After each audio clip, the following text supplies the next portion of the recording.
அவனிடத்தில் இருந்துள்ள லியுன்சிர பாசன் ஷதீதன். இது ரொம்ப முக்கியமான வார்த்தை. இந்த சூரா இந்த ஆரம்ப 10 வசனங்கள்ல இது ரொம்ப முக்கியமான வார்த்தை. அல்லாஹ் சொல்றான், அவனிடத்தில் இருந்து கடினமான வேதனையை பற்றி அச்சமூட்டுவதற்காகவும். அல்லாஹ்விடத்திலிருந்து ஒரு வேதனை இருக்கான், அந்த வேதனையை அச்சமூட்டுறேன் நான். அல்லாஹ் சொல்றான், அந்த வேதனையை பற்றி நான் உங்களுக்கு அச்சமூட்டுறேன் அப்படின்னு சொல்லிட்டு மீன் லதுன்ஹு அப்படின்னு சொல்லிட்டு வயுபஷிரல் மூமினீனல் லஸீனா, மூமின்களுக்கு நற்செய்தி சொல்றேன். யாமலூன ஸாலிஹாத், நல்ல செயல்கள் செஞ்சிட்டு இருக்காங்க. அன்னலஹும் அஜ்ரன் ஹஸனா, அவர்களுக்கு சிறந்த கூலி இருக்கு. அவங்களுடைய அந்த நல்ல செயல்களை நான் வீணாக்க மாட்டேன், அந்த செயல்கள் பலன் கிடைக்கும் அப்படின்னு அல்லாஹ் சொல்றான். அப்ப இதுல பொறுத்த வரைக்கும் இப்ப இந்த வசனம் இருக்கு இல்லையா, இந்த வசனத்துல அல்லாஹ் சொல்றான் லயுன்சிர பாசன் ஷதீதன், கடுமையான ஒரு வேதனை இருக்கு. அப்ப இந்த பாசன் அப்படி ஷதீதுனா கடுமை, பாசன் அப்படின்னா வேதனை. அப்போ பாசன்கிற வார்த்தைக்கு குர்ஆன்ல என்ன மாதிரி அர்த்தம் இருக்கு அப்படின்னு பாத்தீங்கன்னா, வேதனைனா இப்ப என்ன வேதனை? இது உலகத்துல வரக்கூடிய வேதனையை பேசுதா, மறுமையில வரக்கூடிய வேதனையை பேசுதா, இல்ல வேற ஏதாவது ஒரு வேதனையை பேசுதா அப்படின்னா, இந்த பாசன்கிற வார்த்தை போரை குறிக்கக்கூடிய, போரையும் குறிக்கும். புரியுதா இல்லையா? அப்போ கடுமையான ஒரு போர் வரவிருக்கிறது, அந்த போரை குறித்து நான் உங்களை எச்சரிக்கை பண்றேன் அல்லாஹ் சொல்றான். இந்த பாசங்கிற அந்த வார்த்தை பாத்தீங்கன்னா 2வது அத்தியாயத்துல 177 அல்லாஹ் சொல்றான், அஸ்ஸாபிரீன ஃபில் பாசாஇ வஸ்ஸர்ராஇ வஹீன பாசி அப்படிங்கிற அந்த வார்த்தை வரும்போது அந்த இடத்துல உலாயிக்கல் லஸீன ஸதகு உலாயிக ஹுமுல் முத்தகூன், வாக்களித்தால் தம் வாக்குறுதிகளை நிறைவேற்றுவோரும், துன்பத்திலும், துன்பம்ங்கிறது தனியா போட்டாச்சு, பாசாய்ங்கிறது நோய் நொடிகள் போன்ற துன்பத்திலும் கஷ்டத்திலும் யுத்த சமயத்திலும். அப்ப யுத்த சமயம் அப்படிங்கிறதுக்கு பாசாய்ங்கிற அந்த வார்த்தை வந்து அல்லாஹ் பயன்படுத்துறான்.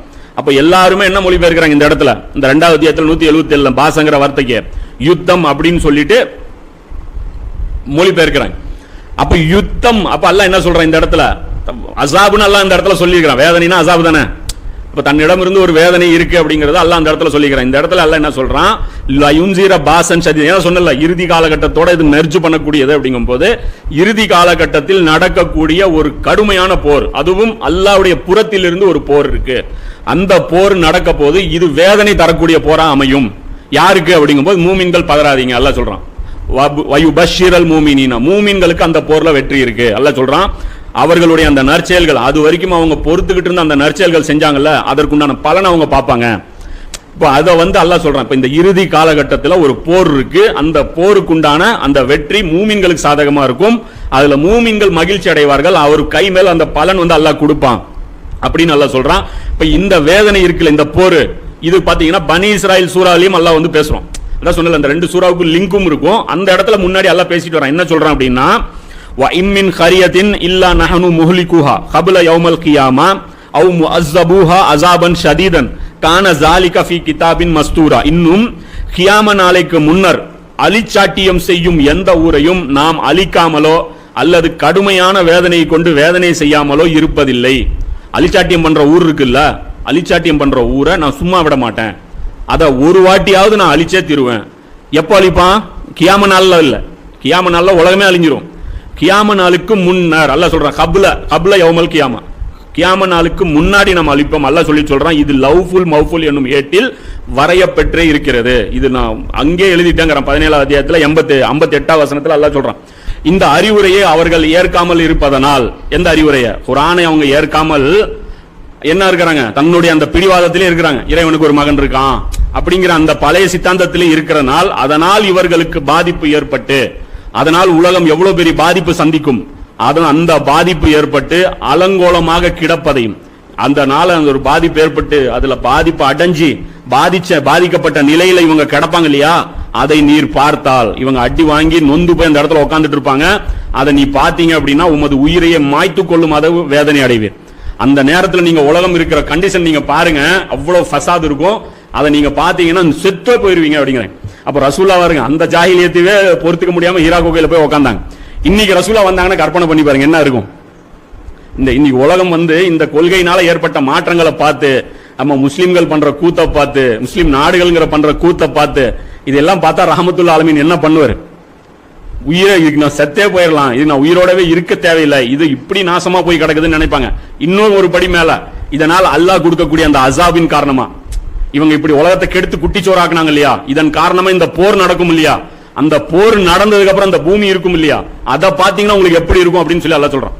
புரியுதா இல்லையா? அந்த கடைசி அந்த இறுதி போர் இருக்குல்ல, அந்த போர் நடந்ததுக்கு அப்புறம் நீங்க அந்த பூமியை பாத்தீங்கன்னா உங்க நிலைமை எப்படி இருந்திருக்கும், நீங்க எவ்வளவு நொந்து போயிருவீங்க. அப்பனா அந்த பூமி அப்படி இருக்கும். அது ஹதீஸ்கள் வரும்ல, ஒரு அப்பாவுக்கு 99 100 மகன்கள் இருந்தா 99 பேர் செத்து போயிருவாங்க.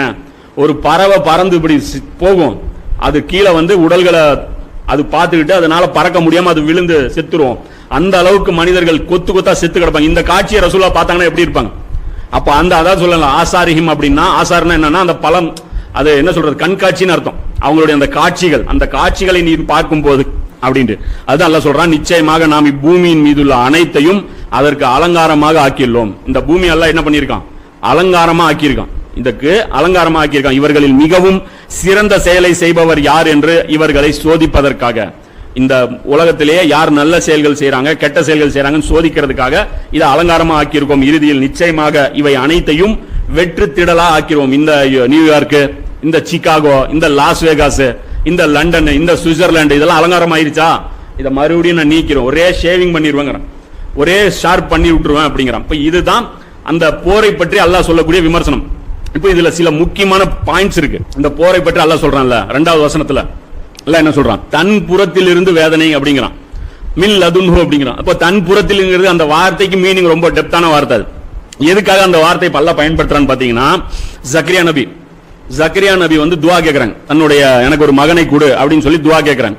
அது எப்படிப்பட்ட காலகட்டத்தில் அவங்க துவா கேட்கறாங்க, என்னோட நானு கிழவன் ஆயிட்டேன், வயது முதிர்ந்தவன் ஆயிட்டேன், என் மனைவி மலடியா இருக்கா, அவளும் கிழவி ஆயிட்டா, குழந்தை பிறப்பதற்கு எந்த சாத்திய கூறுமே இல்ல, உலக ரீதியா எந்த சாத்திய கூறுமே கிடையாது. நீங்க சயின்ஸ்ல போங்க, டெக்னாலஜி போனீங்கன்னா என்ன அர்த்தம், எல்லாமே இந்த வயது முதிர்ந்து இந்த ஸ்டேஜ் வந்துருச்சுன்னா அவன் சொல்லிடுவான் நோ பாசிபிலிட்டி 0%. அப்போ இந்த நேரத்தில் அவர் துவா கேட்கும்போது என்ன சொல்றாரு, இறைவா உன் புறத்தில் இருந்து மின் லதுன்ஹா. அப்போ காரண காரியமே இல்லாமல் நடக்கக்கூடிய ஒரு காரியம் இருக்குல்ல, அதுக்கு அல்லாஹ் பயன்படுத்தக்கூடிய வார்த்தை என்ன, மின் லதுன்ஹு, அதாவது என் புறத்தில் இருந்து அப்படிங்கிறான். அப்ப இந்த போரை பற்றி அல்லாஹ் என்ன சொல்றான் அப்படின்னா, காரண காரியமே உலக ரீதியா இருக்காது, உலகம் சண்டை போடுற ஒரு மூட்லயே இருக்காது, ஆனா சண்டை நடக்கும். புரியுதா இல்லையா? உலகம் சண்டை போடுற மூட்லயே இருக்காது, அவங்களுக்கு ஐடியாவே இருக்காது, நான் எதுக்குடா உன்னை அடிக்க போறேன் அப்படின்னு தான் இருப்பான். ஆனா போர் நான் இழுத்து நடக்க வைப்பேன், அது என் சார்பா சாட்டி விடப்படக்கூடிய அது போர் அப்படின்னு சொல்லி சொல்றான். இது பின்னாடி மிகப்பெரிய காரணம் இருக்கு. இது அல்ல முதல்ல இது எதுக்காக இவங்களை அந்த போர்ல கொண்டு வராங்கிறது பாத்துருவோம். யூரோப் இவங்க எல்லாம் இருக்காங்க இல்லையா, ஒரு போருடைய ரூல்ஸ் என்ன, ஒரு சமுதாயத்தை அல்லாஹ் தண்டிக்கணும்னா ரூல்ஸ் என்ன, நான் சொன்னல ஒரு பாவங்கள் மிகச்சி செய்யணும். அப்ப எல்லாத்திலுமே இது பாவங்கள் இவங்க ஓரவர செய்யறாங்க. பாவம் செஞ்சா அல்லாஹ் அந்த ஒரு சமுதாயத்தை அழிச்சிருவானா, பாவம் செஞ்சா ஒரு சமுதாயத்தை அல்லாஹ் அழிச்சிருவானா, அழிக்க மாட்டான். என்ன பண்ணுவான் அல்லாஹ்? அப்ப அல்லாஹ் குர்ஆன்ல சொல்றான், எந்த ஒரு ஊரை நாம அழிக்கிறதா இருந்தாலும் ஒரு ரசூலை அனுப்பி அவர் ஹுஜ்ஜத்தை நிறுவுவார். அந்த ரசூல் வந்து என்ன பண்ணுவார், ஹுஜ்ஜத்தை நிறுவுவார். அவர் வந்து ஆர்குமெண்ட் பண்ணுவார், உங்களை படைச்ச ஒருத்தன் இருக்கான், நான் அவனுடைய தூதன், இது அவனுடைய வேதம், இந்த 3 விஷயத்தை அவர் ப்ரூஃப் பண்ணுவார். ப்ரூஃப் பண்ற வரைக்கும் அல்லாஹ் அவங்களுக்கு அவகாசம் கொடுப்பான். யாருக்கு? ஃபிரௌனுக்கா இருக்கட்டும், அபூ ஜஹீலுக்கா இருக்கட்டும். ப்ரூஃப் பண்ணி அந்த ரசூல் என்ன சொல்லிடுவாரு, முடிச்சிட்டேன் அல்லாம்பர், எல்லாம் முடிச்சிட்டேன், நான் ப்ரூஃப் பண்ணிட்டேன், இவனும் நான் ரசூல்னு ஒத்துக்கிட்டான், ஆனா ஏற்க மாட்டேங்கிறான். துனியாவுடைய ஒரு காரணத்தின் காரணமாக, உலக மோகத்தின் காரணமா இவன் என்ன பண்றான், என்னை ரசூலா ஏத்துக்க மாட்டேங்கிறான். இனி நீயாச்சு இவங்களாச்சு உன்னுடைய சமுதாயம் நீ விரும்பியதை பண்ணிக்கோன்னு அவர் ரசூல் என்ன பண்ணிடுவார், விலகிடுவார். அப்ப நபி ஸல்லல்லாஹு அலைஹி வஸல்லம் அவங்களுக்கு அப்புறம் ஒரு ரசூல் இருக்காங்களா? இல்ல. அப்போ ரசூலுடைய அந்த சார்பா நின்னு செய்ய வேண்டிய அந்த வேலை யார் செய்யணும், முஸ்லிம் உம்மத் செய்யணும். அப்ப அந்த உம்மத்து நாம செஞ்சோமா? கிடையாது. 30வது வருஷத்துல அந்த பணி நின்றுச்சு. அலி ரலியல்லாஹு அன்ஹு அவங்களோட அந்த பூமியில ஹுஜ்ஜத்து காணாம போயிருச்சு. அதுக்கப்புறம் ஹுஜ்ஜத் இருக்கா, அல்லாஹ்வுடைய ஹுஜ்ஜத் இருக்கா இந்த உலகத்துல? கிடையாது. அதனாலதான் இவங்களுக்கு தவணை எல்லாம் கொடுத்துட்டு இருக்கான். ஆனாலும் ஹுஜ்ஜத்துடைய டெஃபினேஷன் என்ன தெரியுமா, ரசூல் வந்து நிறுவனம் இல்ல, அந்த குற்றவாளிக்கு இது அல்லாஹ்வுடைய மார்க்கம்னு புரியணும். புரியுதா இல்லையா? ஹுஜ்ஜத்துனா என்ன அப்படின்னா, ஃபிரௌனுக்கு நல்லா புரியணும், மூசா ஃப்ராடு கிடையாது, இது உண்மையான தீன் தான் அப்படிங்கறத அவன் புரிஞ்சுக்கிட்டு மனசுல மறைச்சுக்கிட்டு ஏத்துக்க கூடாது. இதுதான் ஹுஜ்ஜத்துடைய அசல் பர்பஸ். யூரோப்லயும் பிரான்ஸ்லயும் ஜெர்மனிலயும் பிரிட்டன்லயும் ஹுஜ்ஜத் நிறுவப்பட்டுருச்சா? அமெரிக்கால நிறுவப்பட்டுருச்சா? நிறுவப்பட்டுருச்சு. எப்படி அப்படின்னா, அல்லாஹ்வுடைய தீனை வந்து அவங்க கோணலாக்குறாங்களா இல்லையா, எங்கேயும் இந்த தீனு மேலோங்கிட கூடாதுன்னு பாக்குறாங்களா இல்லையா, முயற்சி எடுக்கிறாங்களா இல்லையா, எந்த அடிப்படையில் அவங்க வேணாங்கிறாங்க, அவங்களுக்கு தெரியும் இது அல்லாஹ்வுடைய தீன், புரியுதா இல்லையா? இவங்க அந்த அளவுக்கு சார்பு, இவங்களுக்கு ரசூல் வரணும்னு அவசியம் கிடையாது, கிதாபை வச்சே இவங்க ஹுஜ்ஜத் பண்ணிக்க முடியும். வரலாறே இவங்க ஆய்வு பண்ணி ரிசர்ச் பண்ணி இவங்க எடுத்துக்குவாங்க. புரியுதா இல்லையா? ஒரு சாதாரண ஒரு கல்வெட்டு கிடைச்சா அதை ஈரப்பேன் அதை கார்பன் டெஸ்ட் கொடுத்து இவங்களால அந்த மெசேஜ்களை எடுத்து விளங்கிக்க முடியும். அப்ப ரசூலுல்லாஹ்வுடைய வரலாறு இவங்க படிச்சு பார்த்துட்டு தெளிவா சொல்லிடுவாங்க, இவர் மனிதர் கிடையாது. புரியுதா இல்லையா? அப்போ தங்கள் மேல இவங்க ஹுஜ்ஜத் பண்ணிக்கிட்டதன் விளைவு தான் 60,000 புக் எழுதுறான் இந்த 50 வருஷத்துல. எதுக்கு எதிரா? இஸ்லாத்துக்கு எதிரா. இஸ்லாத்தை எதுக்கு? ஏதோ ஒரு பகுதியில் இஸ்லாம் தலை தூக்குதுன்னா எதுக்கு அடிக்க வரான்? ஹுஜ்ஜத் இல்லாமலா? அவன் என்ன நினைச்சிட்டு இந்த முட்டாள் பசங்க என்னமோ பண்ணிட்டு போறாங்கன்னு விட வேண்டியதானே? இந்த தொப்பி வச்ச இந்த டுபாக்கூருங்க ஏதோ ஒன்று பண்ணிட்டு போறாங்க. சையத் குத்துப் ஏதோ தாவா பண்ணு விட்டுற வேண்டியதானே? அவனுக்கு தெரியும் இது அல்லாஹ்வுடைய தீனு, இது ஜெயிச்சிரும், இது மிகைச்சிரும்னு தெரியும். புரியுதா இல்லையா? அப்ப ஈமான் கொண்டு இது உலகத்தையே ஸ்வீப் பண்ணிடும் அவனுக்கு தெரியுமா இல்லையா? எதுக்காக அவன் பிரச்சாரத்தை தடுக்கிறான்? எதுக்காக ரசூலுல்லாஹ் மேல அவதூறு சொல்றான்? எதுக்காக குர்ஆனுக்கு எதிராக கார்ட்டூன் போடுறான்? இப்போ பிரான்ஸ் லீட் பண்றாங்களா இன்னைக்கு? அந்த யூரோப் கண்ட்ரிஸ். பிரான்ஸ் இன்னைக்கு ஒருத்தன் அடிச்சான்ல, அரையா முஸ்லீம் ஒருத்தன் அடிச்சான்ல, எதுக்கு அடிச்சான்? பிரான்ஸ் அதிபர் அவன் என்ன பண்ண? அவன் கார்ட்டூன் வந்து அந்த நாட்டில் ரசூலுல்லாஹ்க்கு எதிராக கார்ட்டூன் போட்டு எல்லாம் ரோட்ல இது பண்ணுவாங்க. அதெல்லாம் முன்னணியில் நிற்கக்கூடிய ஷைத்தான்கள் இவங்க எல்லாம். ஹிஸ்புஷ் ஷைத்தான்ங்கறாங்களா, அந்த ஷைத்தானுடைய கூட்டத்திற்கு தலைமை தாங்கக்கூடியவர்கள். இவர்களுக்கு உஜ்ஜத் மூசா வந்து கைத்தடி போடணும்னு அவசியம் கிடையாது. ரசூலுல்லாஹ் வந்து சந்திரனை பிளக்கணும்னு அவசியம் கிடையாது. தீனு கண்ணு முன்னாடி நடைமுறைப்படுத்தி காட்டணும்னு அவசியம் கிடையாது. அது நம்ம முஸ்லீம் வேணா அது காட்டணும். இப்ப இருக்கையிலே கஷ்டம் யாரு தீனு புரிய வைக்கிறது? முஸ்லீமுக்கு தான் இன்னும் கஷ்டம் யாருக்கு? அதுல யாரு கொஞ்சம் படிச்சு கொஞ்சம் மார்க்கத்தில் விளக்குறாங்க அவனுக்கு தான் தீன் கஷ்டம். ஏன்னா அவன் தப்பா ஸ்டடி பண்ணி வச்சுட்டான். அவனை சரி பண்ணி நம்ம அவனுடைய அந்த பழைய ஸ்டடியை பிராங்னு ப்ரூஃப் பண்ணிட்டு அதுக்கப்புறம் ஒரிஜினல் ஸ்டடி வைக்கணும். ஆனா வெள்ளக்காரனுக்கு டிஃபால்ட்டா தெரியும் ரசூலுல்லாஹ் அல்லாஹ்வுடைய தூதர், குர்ஆன் அல்லாஹ்வுடைய வேதம், இந்த மார்க்கம் அல்லாஹ்வுடைய மார்க்கம். இது வந்ததுன்னா எங்களுடைய லாபங்கள் பறி போயிரும். அப்ப ஹுஜ்ஜத் தங்க மேல அவங்க நிறுவிட்டாங்களா? இதுதான் அவங்களுடைய காலகட்டம். புரியுதா இல்லையா? அப்ப அந்த அடிப்படையில் அசாபுக்கு அவங்க எலிஜிபிள் ஆயிட்டாங்களா இல்லையா? இப்போவோ அப்போங்கிறது இருந்துச்சு. இந்த அசாபு பொறுத்த வரைக்கும் இப்போவோ அப்போ இந்த போருக்கான காரணம் பார்க்கணும். இப்போ சில உலக நிகழ்வுகள் நடந்திருக்கு. அதுக்காக தான் இந்த கால சூறாவே இப்போ நம்ம இந்த காலகட்டத்தில் எடுத்து இப்ப அந்த போருக்கான சூழல் அல்லாஹ் சொன்னால இது எவ்வளவு 1400 வருஷமாச்சு. இந்த போர் இப்போ நடக்கக்கூடிய நுனியில வந்துருச்சு. இன்னும் சொல்ல போனா இம்ரான் ஹுசைன் என்ன சொல்றாரு? 4 வருஷத்துக்குள்ள இந்த போர் நடக்க வாய்ப்பு இருக்கின்றது. ஜோ பைடனுடைய இந்த காலகட்டம், இந்த பதவி காலம் இருக்கு இல்லையா, இந்த 4 வருடங்களுக்குள்ள குர்ஆன் சொல்லக்கூடிய இந்த சூரத்துல் கஹஃப் சொல்லக்கூடிய மிக பிரம்மாண்டமான மனிதகுலம் சந்தித்திராத ஒரு போர் நடக்கக்கூடிய வாய்ப்பு இருக்கு. இப்ப இந்த 2ஆம் உலக இந்த ஸ்டோரி கொஞ்சம் பேக்ரவுண்ட் பார்த்தா தான் புரியும். அப்ப 2ஆம் உலக போருக்கு அப்புறம் என்ன பண்ணாங்க? ஐநா சபைன்னு ஒன்று உருவாக்கினான். எந்த நாடும் எல்லை எடுத்து படையெடுத்து போகக்கூடாதுன்ட்டான். அவன் அந்த எல்லைக்குள்ள இருந்துட்டான். அந்த மேப் வந்து டிசைன் பண்ணி ஐநா சபையில் என்ன மேப் இருக்கோ அதான். அப்ப அதனாலதான் இஸ்ரேல் கூட இப்ப என்ன பண்ணுது? அதனால பல்ல கடிச்சிட்டு இருக்குது, வேற வழி இல்லாம. இல்லைன்னு வச்சுங்க லீகலா வாங்கிக்கும். லீகலா கோர்ட்டுக்குன்னு போச்சுன்னா இஸ்ரேல் நிக்காது. அதனால என்ன பண்ணுவோம்? இஸ்ரேல் ரவுடித்தனம் பண்ணி தான் ஜெயிக்க பார்க்கும். அப்ப இவங்க என்ன பண்ணிட்டாங்க? இது ஃப்ரீஸ் பண்ணிட்டாங்க. அப்புறம் என்ன ஆயிடுச்சுன்னா டீம் சேர்த்துற வேலை நடந்துச்சு. அமெரிக்கா ஒரு பக்கம் பிரிட்டிஷ் ஒதுக்கியாச்சு. அமெரிக்கா ஒரு பக்கம் என்ன பண்ணுச்சு? டீம் சேர்த்த வேலையை ஆரம்பிச்சது. இன்னொரு பக்கம் என்ன பண்ணாங்க? சோவியத் யூனியன் இருக்கு இல்லையா, அது டீம் சேர்த்த ஆரம்பிச்சது. மிடில் ஈஸ்ட்லயே பங்கு போட்டுக்கிட்டாங்க. ஈரானியா ஆளு, சவுதி ஆளு, எப்படி ஈரானியா ஆளு, ரஷ்யா ஆளு, சவுதி ஆளு, எகிப்து ஆளு, சூடான் ஆளு, இப்படி அவங்க கூறு போட்டுக்கிட்டு இப்படியே இருந்தாங்க. இப்படி இருக்கும்போது என்ன பண்ணுவாங்க? உள்ளுக்குள்ள ஒரு கிளர்ச்சி அனுப்புவோம். கிளர்ச்சி அனுப்பி மக்கள் புரட்சிப்பா ஆட்சிக்கு வந்துருச்சுப்பாமா. புரியுதா இல்லையா? அப்ப என்ன ஆயிடுச்சுன்னா ரஷ்யா விக்கெட் ஒண்ணு விழுந்துரும். இப்ப ஈரானியன் புரட்சி வந்துடும். ரஷ்யா கையில இருந்தவன் தான் அவன். ரஷ்யா அமெரிக்கா கையில இருந்தவன். அமெரிக்கா கையில இருந்தவன் இப்ப என்ன ஆயிட்டான்? ஒரு விக்கெட் அவுட். அடுத்த இவன் என்ன பண்ணுவான்? நீ இப்படியா பண்ண? ஆப்கானிஸ்தான் ஓன் இருந்து புடுங்குறாங்க. ரஷ்யா ஆப்கானிஸ்தான் வச்சிருந்தது, அவங்ககிட்ட இருந்து இவன் புடிங்கிருவான். யாரு கிளர்ச்சி? யார்? ஒசாமா பின் லாடன் ஃபண்டு கொடுத்து ஜிஹாதுங்கிற பேர்ல தூண்டி விட்டு அதை கிழிச்சு விட்டு அப்ப என்னாச்சு? ஒன் டீம்ல ஒரு ஆள் விக்கெட் போச்சு. கபடி விளையாட்டுது.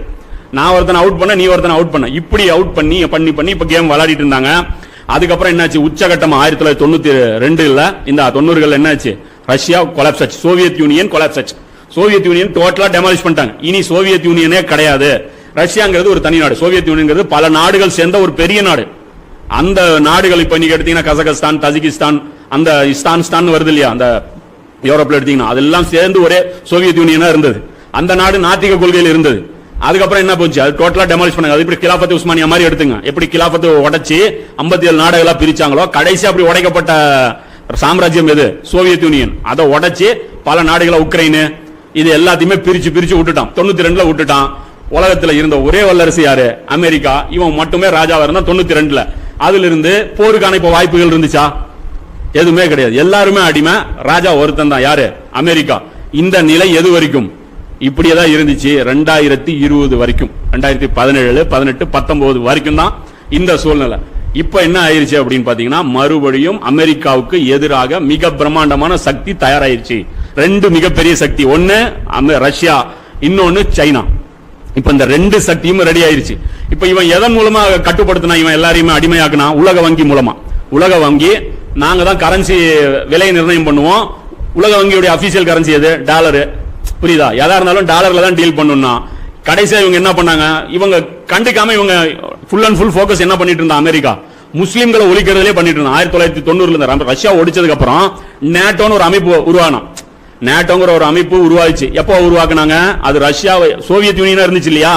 அப்போ ரஷ்யாவுக்கு எதிராக சண்டை போடுறது ஏன் ஒரு ஆள்னால முடியாது. ஏன்னா ரஷ்யாவுடைய டெக்னாலஜி அமெரிக்காவோட மச் பெட்டர், ரொம்ப சிறந்தது. அவங்களால என்ன பண்ணாங்க? தனியா இவனை ஹேண்டில் பண்ண முடியல. அதனால நம்ம எல்லாரும் சேர்ந்து பண்ணுவோம்னு சொல்லிட்டு கூட்டு கலவணிகளா என்ன பண்ணாங்க? நேட்டோல எல்லாருமே சேர்த்து விட்டோம். பிரான்ஸ், ஜெர்மனி, பிரிட்டன், அதுல ஒரு ஆள் யாரு? நம்ம துருக்கி. இவங்க எல்லாரும் சேர்ந்து தான் நேட்டோ. நேட்டோடைய நாடுகள் எடுத்து பாருங்க, நிறைய இருக்கும். இந்த நேட்டோ வந்து ஒரு சோவியத் யூனியனை டெமாலிஷ் பண்ணிச்சு. டெமாலிஷ் பண்ணதுக்கு அப்புறம் நேட்டோடைய சீஃப் கிட்ட கேட்கிறாரு. இஸ்ரா ராம சொல்லக்கூடிய ஒரு பயான்ல சொல்லுவார். நேட்டோடைய சீஃப் கிட்ட இன்டர்வியூ எடுக்கிறாங்க. ஏங்க உங்க வேலை தான் முடிஞ்சிருச்சு. சோவியத் யூனியனுக்கு எதிராக நீங்க ஒரு கூட்டணி உருவாக்குனீங்க. சோவியத் யூனியன் டெமாலிஷ் ஆயிருச்சு. இனி உங்களுக்கு வேலை கிடையாது. எதுக்காக நேட்டோ வச்சிருக்கீங்க? கலைச்சிருங்க. இந்த அமைப்பை கலைச்சிருங்கன்னா என்ன சொன்னா? இல்ல, இன்னொரு எங்களுக்கு எதிர் சக்தி இருக்கு, அந்த சக்தியை நாங்க ஒழிக்கணும். என்ன சக்தி அப்படின்னா இஸ்லாம். முஸ்லிம்கள் தலை தூக்குவாங்க. அப்போ முஸ்லிம்கள் இப்ப இவங்களுடைய கணக்கு என்ன அப்படின்னா, இவங்க ஒரு சிஸ்டம் வாழ்க்கை நெறி வச்சிருப்பாங்க. அந்த சிஸ்டத்துக்கு எதிராக எந்த சிஸ்டமும் இருக்கக்கூடாது. புரியுதா? இவங்களுடைய கரன்சி சிஸ்டத்துக்கு எதிராக எந்த சிஸ்டமும் இருக்கக்கூடாது. இவங்க வச்சதுதான் சட்டம். அப்படி வச்சுக்கலாம், தப்பு கிடையாது. ஏன்னா ஒவ்வொரு காலகட்டத்திலும் வல்லரசுகள் அதுதான் பண்ணும். ஃபிரௌன் என்ன பண்ணா? பக்கத்துல இருக்கிற சின்ன சின்ன நாடுகளை பிடிச்சிட்டு தான் இருந்தான். நீங்க அவங்களுடைய நல்லவங்களும் அதுதான் பண்ணுவாங்க. சுலைமான் நபி என்ன பண்ணாங்க? சஃபா நாட்டு இளவரசியை போய் தூக்கிட்டு வர சொன்னாங்களா? சேர சஃபா நாட்டில் எப்படி ஆட்சி நடந்தா இவருக்கு என்ன? நாங்க சொல்ற மாதிரி தான் ஆட்சி நடக்கணும்னு சொன்னாரா இல்லையா சுலைமான் நபி? அப்ப ரசூலா என்ன பண்ணாங்க? ரோமாபுரிக்கு லெட்டர் போட்டாங்களா? அல்லாஹ்வுடைய வழிகாட்டுதல் படி தான் ஆட்சி இருக்கணும். ஒரு வல்லரசுடைய கடமை என்ன அப்படின்னா, தன்னுடைய சித்தாந்தத்தின் படி மற்ற நாடுகளை வற்புறுத்தணும். என் சித்தாந்தத்துக்குள்ள நீ வா அப்படின்னு. புரியுதா இல்லையா? அது சேலஞ்ச் பண்ணி தான் தீர்வா வல்லரசு. அது பண்ணி தான் ஆகும், வேற வழி இல்ல. அப்ப உங்க கொள்கை சிறந்தது அப்படின்னா அதை நீங்க சேலஞ்ச் பண்ணி தான் ஆகணும். நல்லதுன்னா நல்லது போய் சேரணும்ல. இது நல்லதுதான், ஆனா யாருக்கும் போய் சேர தேவையில்லை. அப்படின்னா நல்லது அது என்ன? புரியுதா இல்லையா? இந்த நல்லது யாருக்கும் போய் சேரணும்னு நாங்க விருப்பப்படல அப்படின்னா அது உண்மையாது, நேர்மையாது. ஒரு நல்லதுன்னு நீங்க நம்புனீங்கன்னா அது நல்லது உலகம் முழுவதும் போய் சேரணும்னு நீங்க நம்பணும். அப்ப இஸ்லாம் பரவ விரும்புதா? ஆமா, பரவ விரும்புது. அது நல்லதுங்கிறது நினைக்கிறோம். அது பரவத்தான் விரும்புது. அது உலகம் பூரா போய் சேரணுங்கிறத ஒரு முஸ்லீமும் ஆசைப்படணும். அந்த அடிப்படையில் இவங்க என்ன பண்ணாங்க? நல்லவங்க கையில பவர் இருக்கும்போது என்ன பண்ணாங்க? நல்லதை பரப்புனாங்க. இப்ப கெட்டவங்க கையில பவர் வரும்போது கெட்டது. இப்ப துல்கர்னைனுடைய ஸ்டோரியில அது வரும். புரியுதா? அந்த வல்லரசுகளுடைய அந்த மேட்டர் வரும்போது, துல்கர்னைன் யாஜூஜ் மாஜூஜ் சப்ஜெக்ட் வரும்போது அதை நம்ம வந்து டெப்தா புரிய முடியும். அப்ப இந்த அடிப்படையில் அமெரிக்கா என்ன பண்ணுச்சு? எந்த ஒரு சக்தியும் தங்களுக்கு நிகராக தலை தூக்கவே கூடாதுன்னு என்ன பண்ணாங்க? முஸ்லிம்களை போக்கஸ் பண்ணாங்க.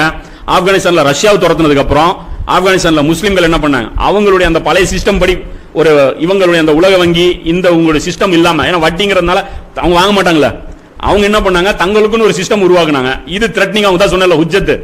இவங்களுக்கு தெரியும் இது எங்க போய் முடியும்ட்டு. ஏன்னா இவங்களுக்கு தெரியும் இந்த உலக நாடுகள் எல்லாமே என்ன பண்றாங்க? ஏழை நாடுகள் நம்மள போய் சொல்றாங்க. நம்ம ஏழை நாடுகள் கிடையாது. நம்மளை ஏமாத்தி சுரண்டிட்டு இருக்கிறதுனால நம்ம ஏழை நாடுகளா இருக்கோம்.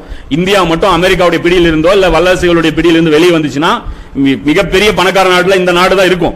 அப்ப அந்த மாதிரி அவங்க சுரண்ட ஆரம்பிச்சு அந்த காலகட்டத்தில் என்ன ஆயிருச்சு? இப்படியே நடந்துட்டு இருந்தது. இவங்க 20 வருஷமா முஸ்லிம்களே போக்கஸ் பண்ணாங்க. ஈராக்ல போனானா? புரியுதா இல்லையா? இங்கே தானே அடிச்சிட்டு இருந்தான். அமெரிக்கன் ட்ரூப்ஸ் எல்லாம் எங்க நிறுத்தி வச்சிருந்தான். இந்த கேப்ல என்ன பண்ணிட்டாங்கன்னா சைனாவும் ரஷ்யாவும் வளர்ந்துட்டாங்க. இந்த 20 வருஷம் இவங்க எந்த போருமே அட்டன் பண்ணல. புரியுதா? 1990 இருந்து இவங்க இருந்து என்ன பண்ணிட்டாங்க? இந்த 30 வருஷமாவ எந்த போருமே அட்டன் பண்ணாதனால இவங்க கிட்ட கெப்பாசிட்டி இருக்கு, இவங்க கிட்ட மனித வளம் இருக்கு, சிந்தனை இருக்கு, மிக சிறந்த அறிவு இருக்கு, அந்த டெக்னாலஜி இருக்கு. இதுல இவங்க என்ன பண்ணிட்டாங்க? பயங்கரமா இன்னைக்கு வளர்ந்துட்டாங்க. உலக வங்கியை பார்த்து போட வேலையை பார்த்துட்டாங்க. இவங்க அமெரிக்கா என்ன பண்ணுச்சு? பொருளாதார தடை விதிச்சது. யார் மேல? ரஷ்யா மேல. அப்ப டாலர் கொடுத்தீங்கன்னா ரஷ்யாவுடைய கரன்சி இந்தியா பணத்தை கொடுத்து மாத்த முடியாது. இப்ப எங்க தாயின்னு படிச்சுட்டு இருந்தா இல்லையா? இப்ப நீங்க சவுதி அரேபியா போனீங்கன்னா நீங்க அங்க ஏர்போர்ட்லாம் இந்தியா பணமே எடுத்துட்டு போலாம். இந்தியா பணமே எடுத்துட்டு போய் இந்தியா பணத்தை கொடுத்தீங்கன்னா சவுதி அரேபியா காசு கொடுத்துரும். அதே மாதிரி ரஷ்யாவுக்கு போய் இந்தியா பணம் கொடுத்தீங்கன்னா வாங்க மாட்டான். புரியுதுங்களா? இந்தியா பணம் ரஷ்யா வாங்க மாட்டான். நீங்க ரஷ்யா பணத்தை எடுத்துட்டு வந்து இந்தியாவில் கொடுத்தீங்கன்னா வாங்க மாட்டான். ஏன்னா வேர்ல்டு பேங்க்ல ரஷ்யா கிடையாது. அப்ப நடுவில் நீங்க டாலரா மாத்தி தான் ரஷ்யாவை மாத்தணும். அப்ப இங்க இருந்து மாத்தும் போது என்ன பண்ணிட்டு போவான்? இங்க இந்தியா கரன்சி கொடுத்துட்டு டாலரா கன்வெர்ட் பண்ணி டாலரை கொண்டு போய் அங்க கொடுத்து அதுல இருந்து கன்வெர்ட் பண்ணிட்டு போவான். அப்ப இங்க டாலர் இல்லாத ஒரு பொருளாதாரத்தை இவங்க வளர்த்தாங்க. வளர்த்தி இவங்க இதுல டாலரை கம்பேர் பண்ணும்போது அது கீழே இருக்கும். டாலர் நான் ஏன்டா கம்பேர் பண்ணணும்னு அவன் போயிடுவான். அவன் என்ன பண்ண? சும்மா இருக்காம இப்போ ரஷ்யா முதல்ல என்ன பண்ணா? தன்னுடைய நாடு மட்டும் போக்கஸ் பண்ணா. 2014 இருந்து என்ன பண்ணா? மறுபடியும் டீம் சேர்த்த ஆரம்பிச்சிட்டான்.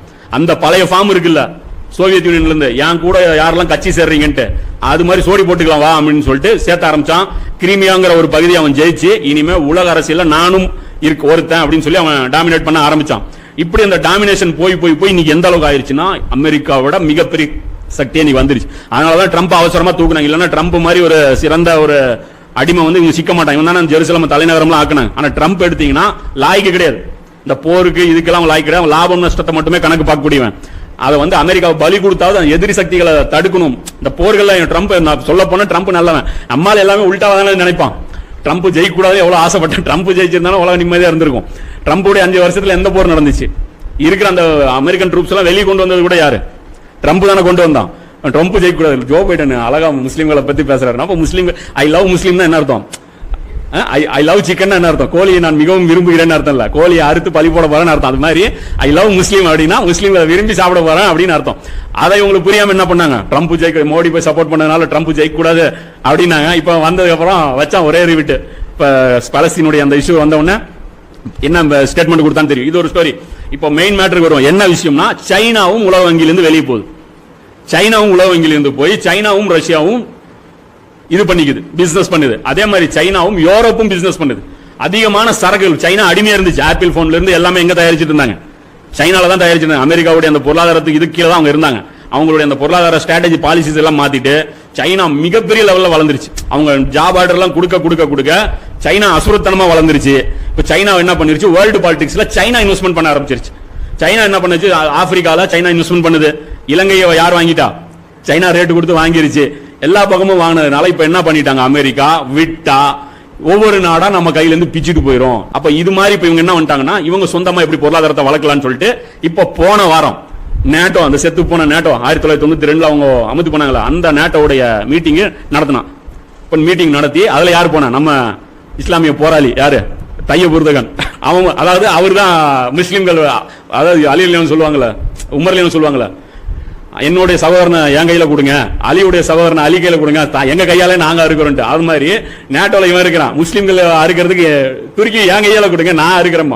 இப்ப கூட கேட்டாங்க துருக்கி என்ன பண்ணாங்க? ஆப்கானிஸ்தான்ல நேட்டோ வேணா வெளியே போயிட்டோம், நான் வேணா உங்க சேஃப்டிக்கு இங்கே இருக்கிறேன் அப்படின்னா மூடிட்டு போட்டாங்க. நீங்க இருக்காத, நீ யாருன்னு எங்களுக்கு தெரியும், நீயும் சேர்ந்தாண்டா எங்க கூட அடிச்சுட்டு இங்க கூட இருந்துகிட்டு இப்ப வந்து இஸ்லாமிய வேஷம் போடுறியா, கிளம்பட நாய் அப்படின்னு சொல்லி துரத்தி விட்டாங்க. இந்த சைத்தானையும் புரிஞ்சுக்கணும். அதனாலதான் இந்த இடத்துக்கெல்லாம் விட்டு முஸ்லீம் ஹீரோ நாங்க. அதனால அமெரிக்கா ஃபண்டட் தான். அதான் 400 எபிசோடு 500 எபிசோடு போய் உலகம் பூரா பரப்பி அதை வந்து துருக்கி வந்து ஹீரோவாக்க பாக்குறாங்க. இப்ப விஷயம் என்ன அப்படின்னா, இப்போ நேட்டோட இந்த மீட்டிங் நடத்தினாங்க. மீட்டிங்ல அவங்க ஒரு விஷயத்தை டிக்ளேர் பண்றாங்க. என்ன அப்படின்னா, ரஷ்யாவும் சைனாவும் நமக்கு எதிரிகள். இதுக்கு முன்னாடி இது அந்த வார்த்தையை அவங்க பேசினதே கிடையாது. என்ன சொல்றாங்க? சைனாவை பார்த்துட்டு சிஸ்டமிக் சேலஞ்ச். நீங்க கூகுள் அடிச்சு பாருங்க, சைனா இஸ் சிஸ்டமிக் சேலஞ்ச். எங்களுடைய தீனுக்கு சேலஞ்ச் பண்ணிட்டாங்க இவங்க. நாங்க ஒரு தீன் வச்சிருக்கோம், இந்த தீனுக்கு இவங்க சேலஞ்ச் பண்ணிட்டாங்க, இவங்களை ஒழிக்காம விட மாட்டோம் அப்படின்னு சொல்லி பண்ணிட்டாங்க. இது ஒரு பக்கம். இது ஒரு சேலஞ்ச் பண்ணிட்டாங்களா? இந்த நேட்டோ அமைப்புகள் இருக்குல்ல, இவங்க எல்லாருக்குமே நஷ்டம். சைனா தலை தூக்கிச்சுனா இப்ப இந்த நேட்டோவுக்குள்ளே என்ன ஆகி போச்சு? சில பேர் கூட சைனாவுக்கு லிங்க் இருக்கு, அதனால ஒருமித்த கருத்து ஏற்படல. இது ஒரு கசமுசா ஒரு பக்கம் போயிட்டு இருக்கு. ஆனாலும் இப்படியே சைனா வளர்ந்துச்சு போச்சுன்னா பிரச்சனை ஆயிரும் சொல்லிட்டு இப்ப நேட்டோல பல கண்டிஷன் இருக்கு. அதுல ஒரு முக்கியமான கண்டிஷன் என்ன அப்படின்னா, இந்த உறுப்பு நாடுகள் இருக்கு, உறுப்பினர் நாடுகள். இந்த நாடுகள்ல ஒரு நாடு மேல தாக்குதல் யாராவது தொடுத்தா, இந்த 10 நாடு 20 நாடுன்னு வச்சுக்கோம், அந்த 20 நாட்டுல ஒரு நாட்டுல அடிச்சா 20 பேர் மேலேயும் கை வச்சதா சமம். புரியுதா இல்லையா? இப்ப ரசூலோட மீசாக்கே மதீனா மாதிரி இருக்கா? அப்ப எங்க அதாவது இந்த உதவி ஒப்பந்தத்திலயும் வரும்ல, என் கூட்டாளி மேல அடிச்சேன்னா என்னையும் அடிச்சதா சமம் அப்படின்ட்டு. அதுலதானே மக்கா வெற்றியே நடக்கும். அப்ப அந்த அடிப்படையில இவங்க என்ன சொல்றாங்க? இப்படி ஒரு ஷரத்து இருந்தது. அந்த அடிப்படையில தான் அமெரிக்காவுடைய ட்வின் டவர் இடிக்கப்பட்டது. அந்த கண்டிஷனை வச்சுதான் என்ன பண்ணாங்க? நேட்டோ ஃபுல்லாவும் போய் ஆப்கானிஸ்தான்ல அடிச்சது. இப்ப அதுல வந்து ஒரு கண்டிஷன் ஆட் பண்ணிக்கிறாங்க. என்ன கண்டிஷன் அப்படின்னு பாத்தீங்கன்னா, சைபர் அட்டாக் இருக்குல்ல, சைபர் அட்டாக் அதாவது தொழில்நுட்ப தாக்குதல், அந்த தாக்குதலும் தாக்குதலாக கருதப்படும். எப்படி? இப்ப வந்து இந்த சைனா தான் இது பரப்பி விடுது அப்படின்னு சொல்லி எதுக்காக சொல்லிட்டு இருக்காங்க இப்ப அமெரிக்கா இவங்க எல்லாம். அப்ப WHO எடுத்தீங்கன்னா அவங்க எல்லாம் வாங்கிட்டாங்க. உனக்கு எவ்வளவு காசு வேணும்? அமெரிக்கா கொடுக்குற காசு ஏங்க நான் கொடுக்குறேன்டா காசு, ஏன் சார்பா நீ கூட்டிட்டு போறேன்ட்டான். யாரு? சைனா. உனக்கு என்ன பிச்சை காசு, நான் தரேன்டா ஃபண்டு அப்படின்ட்டான். அதனால WHO என்ன பண்ணுச்சு? சைனா தான் பரப்பி விட்டுச்சுங்கிறது சொல்ல மாட்டேங்குது.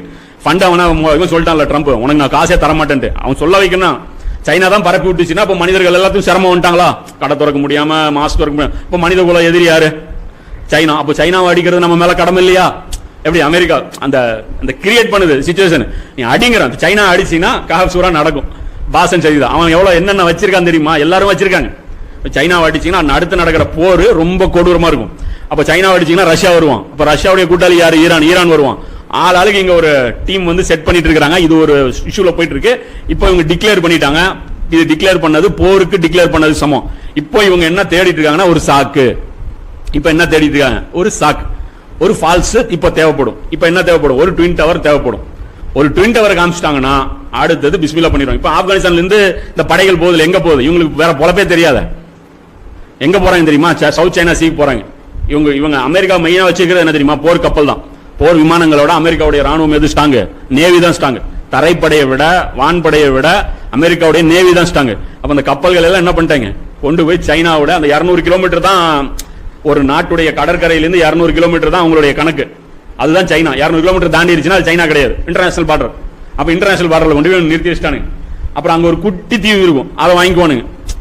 அது யாருன்னே தெரியாது, குட்டி தீவு இருக்கும். அந்த தீவு வாங்கி அங்க ராணுவத்தை வச்சிருவான். அப்ப அந்த தீவுல இருந்து 200 கிலோமீட்டர் அளப்பான். புரியுதா இல்லையா? அந்த தீவுல இருந்து 200 கிலோமீட்டர் அளப்பி இங்க இருந்து இது வரைக்கும் எங்களுதுமா. அணு ஆயுதத்துடைய அந்த ஏவுகணை இருக்குல்ல, அது யார் அதிகமா வச்சிருக்கானோ அவன் தான் பெரிய ஆள். அமெரிக்காவில் வச்சிருக்கு 6000 பக்கமா வச்சிருக்கு, ரஷ்யா 9000 பக்கமா வச்சிருக்கு. அதான் சொல்லணும், இவங்க எல்லாம் வேற பக்கம் போக்கஸ் பண்ணிருக்கும் போது இவங்க வேற மாதிரி போயிட்டாங்க. இவங்க லெவல்ல போய் இப்ப என்ன பண்ணிட்டாங்க? இது மாதிரி இவங்க பவர்ஃபுல்லா வந்து நிக்கிறாங்க. இந்த ஆர்டிக் பிரச்சனை ஒண்ணு, பொருளாதாரம் இவங்க உலக வங்கியிலிருந்து வெளியே இருந்து இவ்வளவு பெரிய பொருளாதாரம் பில்ட் பண்ணிட்டாங்க. இப்ப என்னங்கிறாங்க? எங்க கூட சேர வர்றவங்க தாராளமா வரலாம். நீங்க எதுக்குங்க அமெரிக்காவை சார்ந்திருக்கீங்க? நாங்களே பெரிய ஆளுங்க, உங்களுக்கு என்ன பெட்ரோலா தேவை? பெட்ரோல் நான் தரேங்க. இப்ப இந்த ஆர்டிக் மேல இருக்குல்ல, அங்கேயும் பெட்ரோல் இருக்கு. அமெரிக்கா என்னம்மா? அரபு நாடுகள் என் சார்பா உங்களுக்கு பெட்ரோல் கொடுக்காதுமா. அப்ப இந்த இடத்துல என்ன பண்றான்? இவன் பெட்ரோல் கொடுக்கல, நான் தரேன். யாரு? ரஷ்யா என்னங்கிறான்? நான் பெட்ரோல் தரேன், இங்கேயே பெட்ரோல் வந்துருச்சுங்கிறான். இப்படி ஒரு இஷ்யூ ஆனதுனால இப்ப என்ன ஆச்சு? உலகம் மறுபடியும் 100 வருடங்களுக்கு பிறகு 2 எதிர் சக்தியா நிக்குது. இது வந்து போர்ல கொண்டு போய் முடியும். இந்த போர் மிடில் ஈஸ்ட்ல மையமா வச்சு முடியும். இந்த போர் இனி எப்படி போர் பயன்படுத்தப்படும்? சாதாரண ஆயுதங்கள் பயன்படுத்தப்படாது, அணு ஆயுதங்கள் பயன்படுத்தப்படும். அப்ப இதுல வந்து எந்த அளவுக்கு ஆயிப்போச்சுன்னா, ரஷ்யா வந்துட்டு உக்ரைன்ல இருந்து ஒரு ஏவுகணை அடிச்சாங்க. இவெல்லாம் அடிக்கும் போது ரஷ்யா ஒரு ஸ்டேட்மெண்ட் கொடுத்தான். அடுத்த தடவை நீங்க ஒரு சும்மா ஏதோ ஒரு சாதாரணமா ஒரு கல்லு விட்டீங்கன்னா கூட நான் திருப்பி அடிக்கிறது அணு ஆயுத பேலிஸ்டிக் மிசைல் அனுப்பிடுவேன். அவன் என்ன சொல்லிட்டான்? சாதா மிசைல் அனுப்ப மாட்டான்பா, நீ சாதா மிசைல் அடிப்ப, நீ வந்து வெறும் வெடி மருந்து அனுப்புவ, நான் அனுப்புறது ரிட்டர்ன் அனுப்புறது என்ன அனுப்புவேன்? பேலிஸ்டிக் மிசைல் அனுப்புவேன். பேலிஸ்டிக் மிசைல்னா அதுதான் அணு ஆயுதத்தை வந்துடுறது. அது போட்டதுன்னா அவ்வளவுதான். அப்ப இவங்க இப்ப என்ன பண்ணிட்டாங்க? இப்ப அதுக்காக இப்ப கூப்பிட்டு ரஷ்யா கூட புட்டின் கூட கூப்பிட்டு சண்டை பேச்சுவார்த்தை. என்ன நடந்தாலும் நாம 2 பேரும் சண்டை போடக்கூடாது சொல்றான். யாரு? பைடன். நம்ம 2 பேரும் சண்டையே போடக்கூடாது அப்படின்னா. இப்ப இந்த பேச்சுவார்த்தை நடந்தது. அந்த பேச்சுவார்த்தையில கூட எப்படி 2 அதிபர்களும் சேர்த்து கை குலுக்குவாங்க தெரியுமா? இப்படி குலுக்கிட்டே இருப்பாங்க ரொம்ப நேரம் மீடியாவுக்கு. குலுக்கிட்டு அப்புறம் இவங்க ஒரு மைக் வச்சுக்குவான், இவங்க ஒரு மைக் வச்சுக்குவான். 2 பேரும் கூட்டறிக்கை கொடுப்பான். இந்த சந்திப்புக்கே என்ன சொல்லிட்டான்? கூட்டறிக்கை கிடையாதுன்னு முதல்ல யார் சொல்லிட்டாங்க? நானும் இவங்க எல்லாம் பேச மாட்டாங்க அப்படின்னா, இவங்க எல்லாம் நான் பேச மாட்டேங்க அப்படின்னு. ஆனா 2 பேரும் சந்திப்பு நடந்துச்சு. சந்திப்பு நடந்த அப்புறம் புட்டின் சொல்லிட்டான், மீடியா வந்து புகழ்ந்து தள்ளுற அளவுக்கு எல்லாம் இந்த ஜோ பைடன் வார்த்தை கிடையாதுன்றான். மீடியா காட்டுற அளவுக்கு இவங்க வீரம் கிடையாது அப்படின்ட்டான். இவங்க கூட நடந்த பேச்சுவார்த்தை எல்லாம் நல்ல விதமா நடக்கல அப்படின்னா. அப்போ இவங்க அவங்களுடைய ஸ்டாண்ட்ல இருக்கிறாங்க. இப்ப எதை இழுத்து விடுவாங்கன்னு பாத்தீங்கன்னா ஒரு சண்டை. அதான் சொன்னல, சைபர் அட்டாக் நடந்தா கூட அட்டாக்கா கருதப்படும்னு ஒரு கண்டிஷன் இப்ப என்ன பண்ணிட்டான்? அமெரிக்கா வந்து நேட்டோல புதிய ஒரு பிரிவை சேர்த்துட்டான். அப்போ சைபர் அட்டாக் நடந்துச்சுன்னா பழி போடுறது ஈஸி இல்ல. புரியுதா இல்லையா? கண்ணுக்கு முன்னாடி இந்த பிளைன் வந்து அடிக்கும் போது அது எப்படா பிளைன் வந்து அடிச்சு அப்படின்னு டெக்னிக்கலா நம்ம இது பண்ணுவோம். என் கம்ப்யூட்டர் 4 கம்ப்யூட்டர்ல இவன் சாஃப்ட்வேர் அமைச்சு நாசம் பண்ணிட்டான் அப்படின்னா என்ன அர்த்தம்? என் பேங்கிங் சிஸ்டம் கொலாப்ஸ். இன்னைக்கு ஃபுல்லா பேங்கிங் சிஸ்டம் எதில் இருக்கு? ஒரு நாள் சைபர் ஜாம் ஆயிருச்சுன்னா என்ன நடக்கும்? உலகமே ஸ்தம்பிச்சு போயிடும். அப்ப மிகப்பெரிய பொருளாதார வீழ்ச்சி எதுல ஏற்படும்? சைபர் அட்டாக்ல ஏற்படும். இப்ப சைபர் அட்டாக்ல இன்னும் என்ன பண்ண முடியும்? புருடா ஓட முடியும். தஜ்ஜாலுடைய கான்செப்ட் என்ன? பொய்களை பேசுவான். இப்படி நடக்கும் போது இவங்க விரும்பாமலே இந்த ஒப்பந்தங்கள் இருக்கும் போதே ஒருத்தர் போர் நடந்துரும். ஒருத்தன் எவனாவது ஒரு மிசைல் போட்டுட்டான்னு வச்சுங்க, அதுக்கப்புறம் நான் இந்த எவனும் பார்க்க